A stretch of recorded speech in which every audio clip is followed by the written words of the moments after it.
Now here's Steve and Michelle. Welcome to Mallett and Michelle with world peace finally in sight. My Miss America answer is for the world to live in harmony. And I totally went off script and totally forgot what I was going to say. That's okay. That's what Mallett and Michelle is all about. There's no script. We're just winging it every day. Okay, wait. Winging it.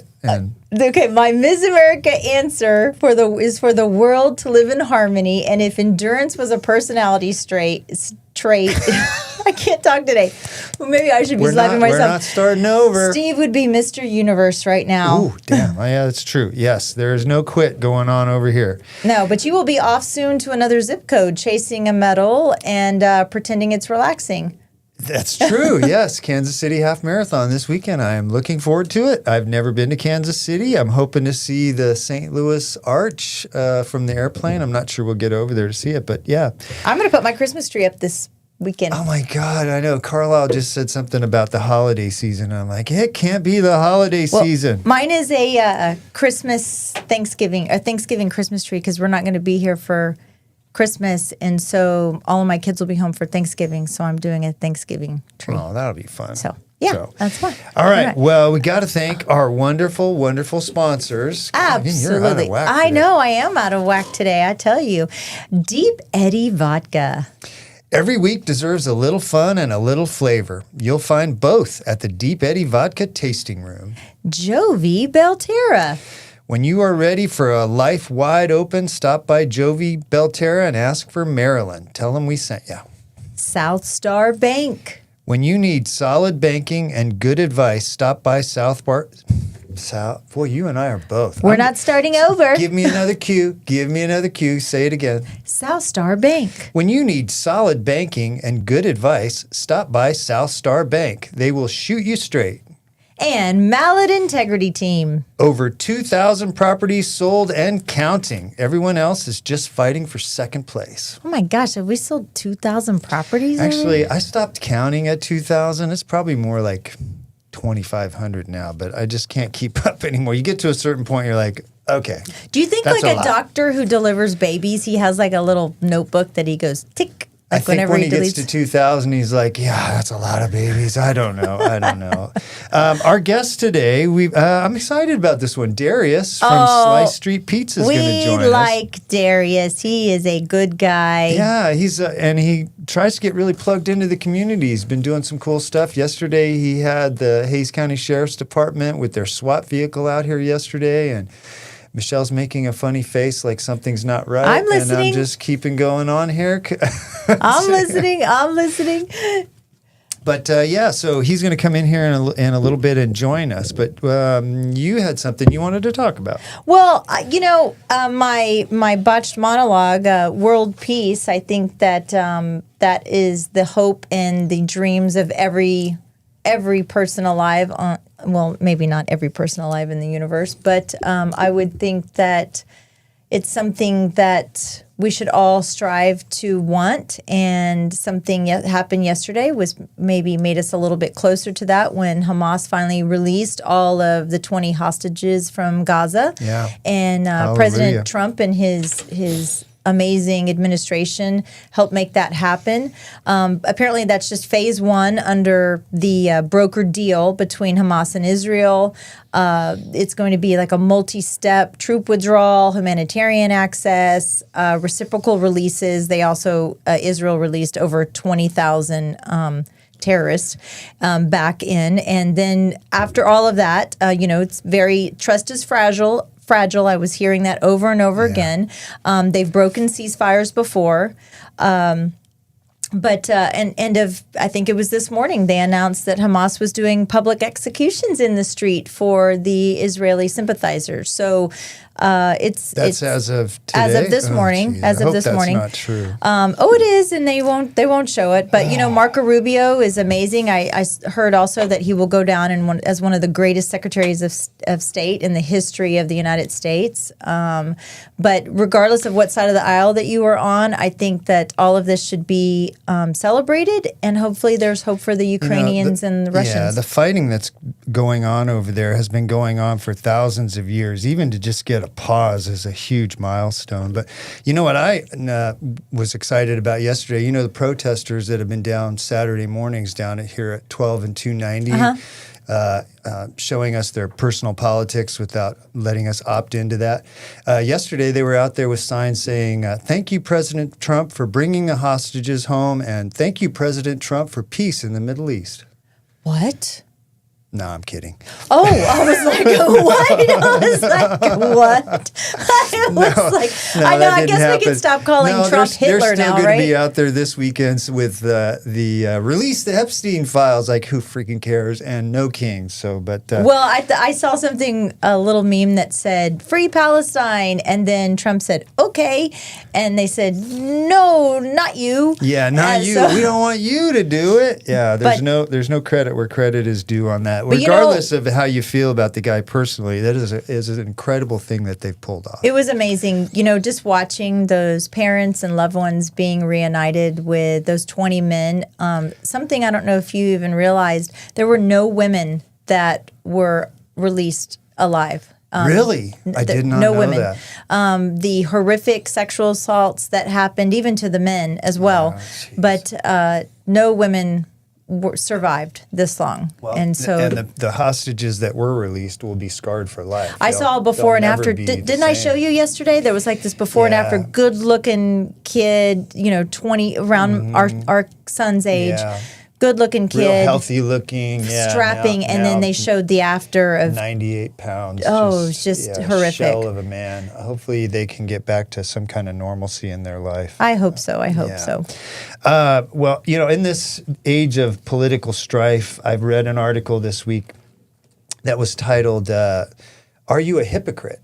Yes, I am. Yeah. That's why I go to church. Yeah. Well, it depends. It can depend on who you ask. Most people have been hypocritical at least a few times in their life.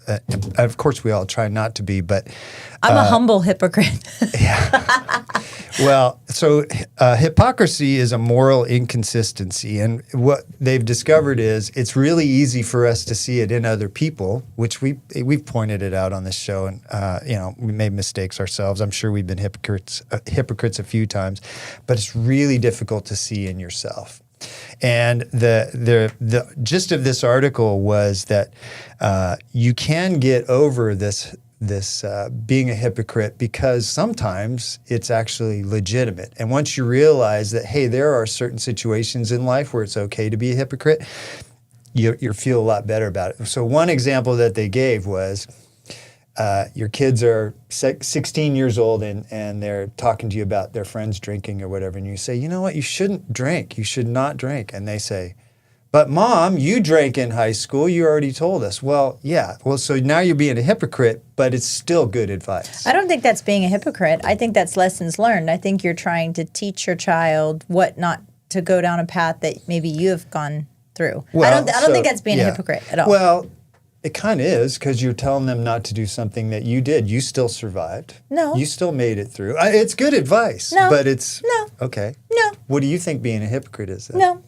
I think saying, well, I don't want to get too political. Why start now, Michelle? Yeah, no, I will get, I can just think of it. Nancy Pelosi, for example. Well, yeah. I think Nancy Pelosi is the quintessential hypocrite on the left's side. You think she would look at us or listen to our show and say, they're a bunch of hypocrites? I don't think she gives a shit about anybody but herself. But yeah. But the first step to getting over if you're a hypocrite or not and recognizing is to admit that you're a hypocrite and then be open to people pointing it out in you. That's where I say, when I say I'm a humble hypocrite, that's what I mean. I remember it occurred to me probably 20-something years ago, somebody said, well, I don't like to go to church because there's just a bunch of hypocrites there. And I say, I like to go to church because I am one of those hypocrites. And you want to do better. Yes. Yeah. Well, there you go. You're trying to do better. Yeah. We always try and do better. I know you and I both do, especially with this show.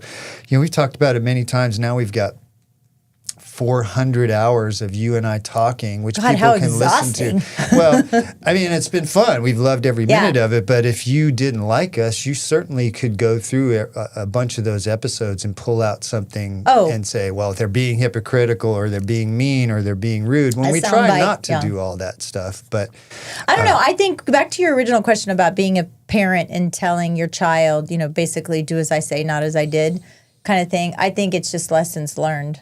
I think we've learned, we learned things during our adolescence that we don't want our kids to kind of follow in the same pathway. And it's like, okay, and some people say, oh, you got to let them fail. You got to let them fail. Well, sometimes in adolescence, there's lessons that are way too big. And this day and age, it's way too scary. When I was walking around and sneaking out of my house at 2 o'clock in the morning is so different than if they did it today. That's true. Yeah, you might have somebody call you names or something. Now you can end up in a foreign country. I remember when, I will just full disclosure, I think I was like 16, 17 years old, and I was with my boyfriend and a bunch of his friends, and they had all got busted, and they said, hey, go out. It was Maverick Market. Go outside of the Maverick Market and go ask somebody to buy us beer. And so this man was walking into the store, and I said, can you please buy me some beer? I didn't even drink beer. I was just doing it for the boy that was back in the car. And the guy looks at me and he goes, you don't want me to do that? And I said, yes, I do, please. And he goes, no, you really don't want me to do that. And I said, well, those boys over there made me. And he pulled out his badge and he flashed it, and he goes, no, you really don't want me to do that. I said, okay. Bye-bye. Thank you. Yeah. Well, the two examples that came in this article were things I actually have caught myself doing. There was a therapist that caught himself one day. He made a bunch of mistakes, and he said, you're so stupid. He was telling himself internally, you're so stupid. That was stupid. And then he realized a big part of his therapy with other people is trying to kill that self-talk where you tell yourself you're stupid. Oh, so you don't have to tell yourself you're stupid. I tell you you're stupid. Yes, you do. Yes, you're my internal dialogue. The other one was this woman that was telling her kids that they spend too much time online while she was scrolling through TikTok. Todd told me the other day, what did he say? I was on TikTok or something, and he said, that's an endorphin rush. And I was like, yeah. And then the very next day I walk in there and he's on X. And I was like, that's an endorphin rush. That's an endorphin rush, Todd. Well, kind of segueing from that, I mentioned this in last week's episode with Soraya, which was a lot of fun. Luddites, which are kids, and this is mostly Zoomers. Do you know what generation Zoomers are? I didn't know they called them Zoomers. They're kids born between 1997 and 2012. I thought they just called Generation Z, but that's interesting. I didn't know they're Zoomer. I didn't know Zoomer was its full government name. I guess, yeah. But so these are kids that grew up completely in the technology world, right? They evolved with Facebook and Instagram and Snapchat and all that stuff, and they're really good with technology. But a lot of kids now are turning away from that, and they're especially in colleges, kids are getting flip phones. They're using paper maps. Can you imagine a kid, 25-year-old, understanding a paper map? They're calling cabs instead of Ubers, and they're using traditional cameras. Like regular, not film cameras, but regular digital cameras. They just bought a camcorder. And I have like 3 camcorders probably. And wait till they bring back VHSs. Yeah, VHS. But the funny hypocritical side of this, they will use ChatGPT for everything. Well, that's true. Yeah. Well, a lot of them are listening to music on CDs, and they can be found in record stores. Browsing through the records. And when they asked these kids, why do you like music on CDs and records? The interesting thing was they said, well, I own the music. Which is, you don't own it when you stream it now. Yeah. You have Pandora or Spotify or Apple Music, and you can listen to it, but you can't. It's not yours. These kids feel like they own what they have. I've heard the idea of bringing back the MP3 players because they're not allowing cell phones in classrooms anymore, and they're wanting to be able to have just play their music, and so that's the biggest disconnect that people like. So you'll have to have those songs downloaded. Well, yeah, that's the way that works. But you can buy an album. Yeah. Can you on Apple Music? Yeah, you can buy it. Okay, and you can play it anytime you want. I thought they did away with that. Yeah, well, my kids make fun of me because Todd and I, we are Pandora people, and my kids are Spotify people because they want to listen to exactly what they want to listen to, and I like the rotation, the genre, more than just like the specific song, the genre. Yeah. But our deal in our house is we say, but we have unlimited skips. So like the free version is you get like the ad, and we pay $6 a month, and we get unlimited skips, and we have no commercials. That's a whole nother story I want to do in the future. The amount of stuff we pay on subscription has crept into our lives, but I'll save that for another day. So here's a couple other interesting things about this Luddite trend. So there's an organization, a nonprofit called the Luddite Club, which has 26 chapters in the U.S., and they're growing.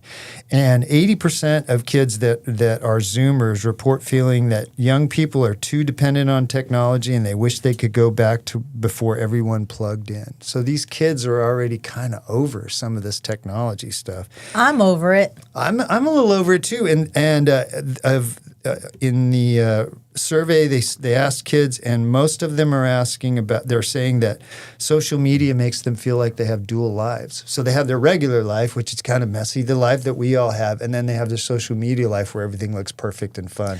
And they're two different things. You and I have talked about this, about the over-filterization of people and how everybody, I think it's more of a millennial thing, they put filters on their faces for everything. Ridiculous. And then you see them in person and you're like, you go, wait a minute,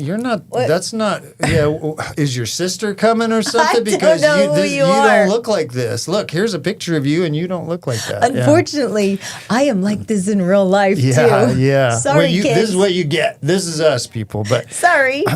So a couple other things. Every young person group now reports at least one digital camera friend. So you get a group of 6 kids, at least one of them is going to have a digital camera. So wait a minute. Are they going to have it again where now you can go take your little SIM card or whatever and you go to CVS and you probably do it online. You'll go on their website and upload the pictures, and they'll print mail pictures. them to you. I still print pictures. I print pictures. I do for sure. I actually have the app, the CVS app, and I like to have pictures printed. Well, the irony of all this is that a lot of the tips and tricks for being a Luddite can be found on Instagram and TikTok. So it's trending on Instagram. Do you remember when you wanted to print some pictures and you would take your little 35 millimeter camera roll to the Kodiak kiosk and you'd roll it around Kodiak? Kodak. Oh, sorry. Did I say Kodiak? Kodiak Alaska. is a large brown bear in Alaska. Yeah. Sorry. Superfluous. Kodiak, the Kodiak store. Shut up, Steve. The Kodiak store. You're stupid, Steve. I'm stupid. But anyway, so Luddites are trending, and I think I am probably a Luddite, but I'm not allowed to be, so here you go. Luddite sounds like it's a piece of jewelry. Whenever you said Luddite, I was like, what are you talking about? A Luddite. A Luddite. Well, we'll just keep our candle lit right here. Which is I'm surprised. Quietly burning down. Just know that if the studio caught on fire, nobody would know for a while because that's true. Nobody would know. Hey, so Darius around town is known as the pizza man, right? The pizza man. He's the crazy pizza man that he has. Sing us a song. You're the pizza man. I don't know what you thought you were just doing there, but it just popped into my head. Billy Joel. Oh my gosh, I'm rubbing off on you. It's pretty sad. No, he has an amazing social media ability. He's really good on social media. He's really great. And so yesterday they had the sheriff's officers over there making pizza. You know, it's also Breast Cancer Awareness Month. Oh, that's right. And so we got to get in the SWAT car, and so when I was driving home yesterday, they had a little kid stand on top of that SWAT car, and I was like, what the heck? Why didn't I get to stand on top of the SWAT car? I tried to pay them to pepper spray you, but they wouldn't do it. Oh, well, that's because they're my people. Yeah. They're my people, but... It looked like a lot of fun. We went over there for a few minutes, and the sheriff's deputies, people from the sheriff's department were in there making there pizza. was like 10 people in there. They looked like they were having a ball. Yeah, I said there's going to be no crime going to be happening in Hayes County because they're all over here at the pizza. But you know, sometimes people, especially where the business that we're in, we're like, well, how does this equate? You and I have had this whole conversation. How does this equate to selling real estate? Yeah. How does the podcast equate to selling real estate? How does what he does to selling Having pizza? the SWAT team out in front, how does that equate into him It's selling just community more pizzas? awareness, and it's just knowing that you care about your community. Building a connection with your community. That's the big thing. It's a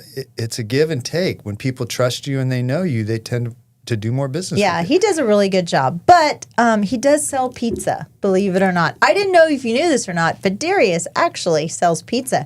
And did you know that pizza actually started out as flatbreads? The Egyptians, the Greeks, and the Romans created this. Yeah, they started it. And so think of this as pizza's prehistoric cousin. But then you're going to fast forward to the 1700s, and the poor working class in Naples, Italy, they began topping flatbreads with tomatoes, which was a new world ingredient. They thought originally was poison. They thought tomatoes were poison. Really? Yeah.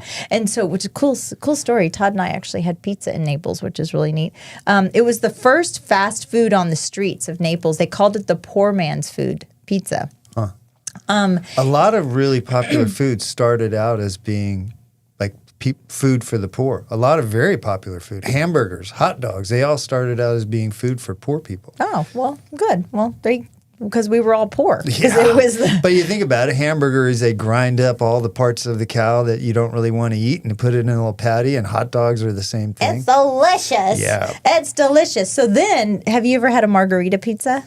Do you know what a margarita pizza is? It has. I've seen it, but I don't. It looks think I've like ever the had Italian flag. It has tomatoes, basil, and mozzarella. Well, Queen Margarita, not margarita, not like That's our. what I was thinking. Not like yeah. our margarita. In the 1800s, tried a pizza that looked like the Italian flag, and I guess then they named it after her. But then in the late 1800s, the pizza craze finally came to the United States from the Italian immigrants that all came over here. Oh, yeah. Lombardi's Pizza in New York City, I've eaten there also, opened in 1905, and it's still there today. It's the OG of American pizza. And then came the regional styles that were born. The New York City pizza, which is thin and you can fold it. Chicago, do you know what Chicago's pizza? Chicago's in a pan, Deep right? dish. Like a deep dish. Detroit is square, crispy, cheesy corners. That's good. California, goat cheese and greens.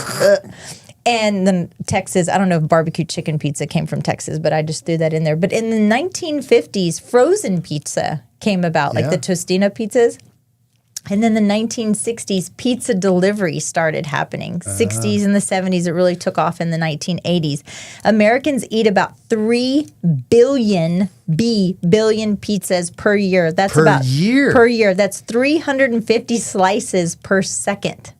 Oh my Isn't that crazy? gosh. And I thought this fact was really cool. 60% of all cheese made in the United States ends up on a pizza. On a pizza. 60%. Wow. The most expensive pizza was $12,000. It's called the Louis VIII. It's lobster, caviar, gold flakes on it. And then you also get a personal chef that will come make it for you. The first online pizza delivery order was in 1994. A computer scientist, he ordered pepperoni, mushroom, and extra cheese from Pizza Hut. That was the first thing that they ever did. And it was also in year 2000. Oh, wait, I just wrote 200. But in the year 2000-ish, I can't remember what year it was, they delivered to the International Space Station. Pizza Hut did. Isn't that cool? How did they do that?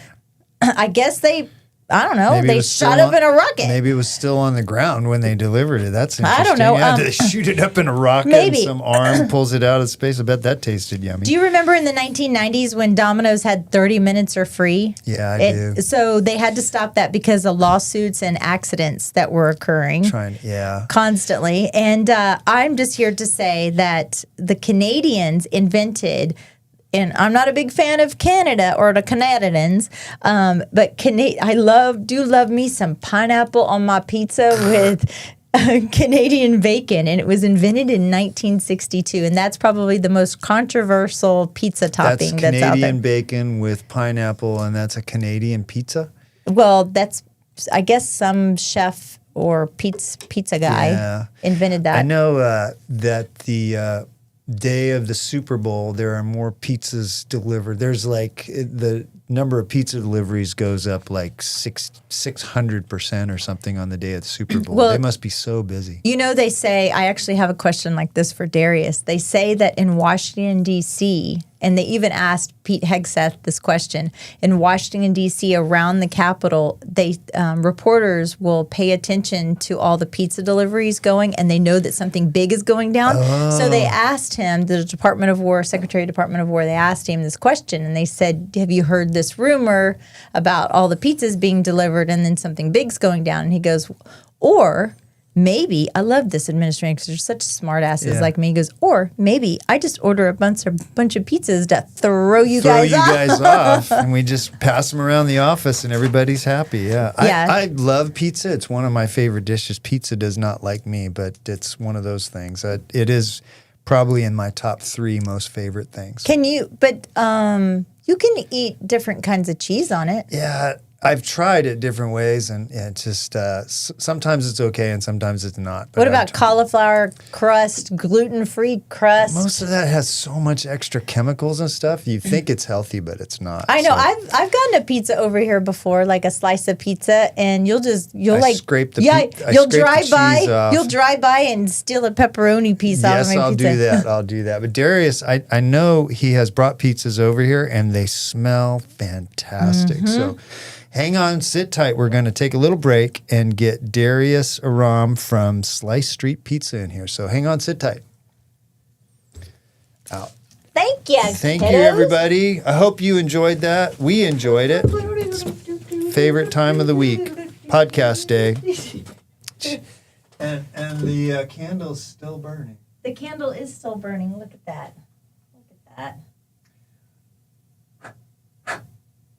Smoke. Smoke alarm.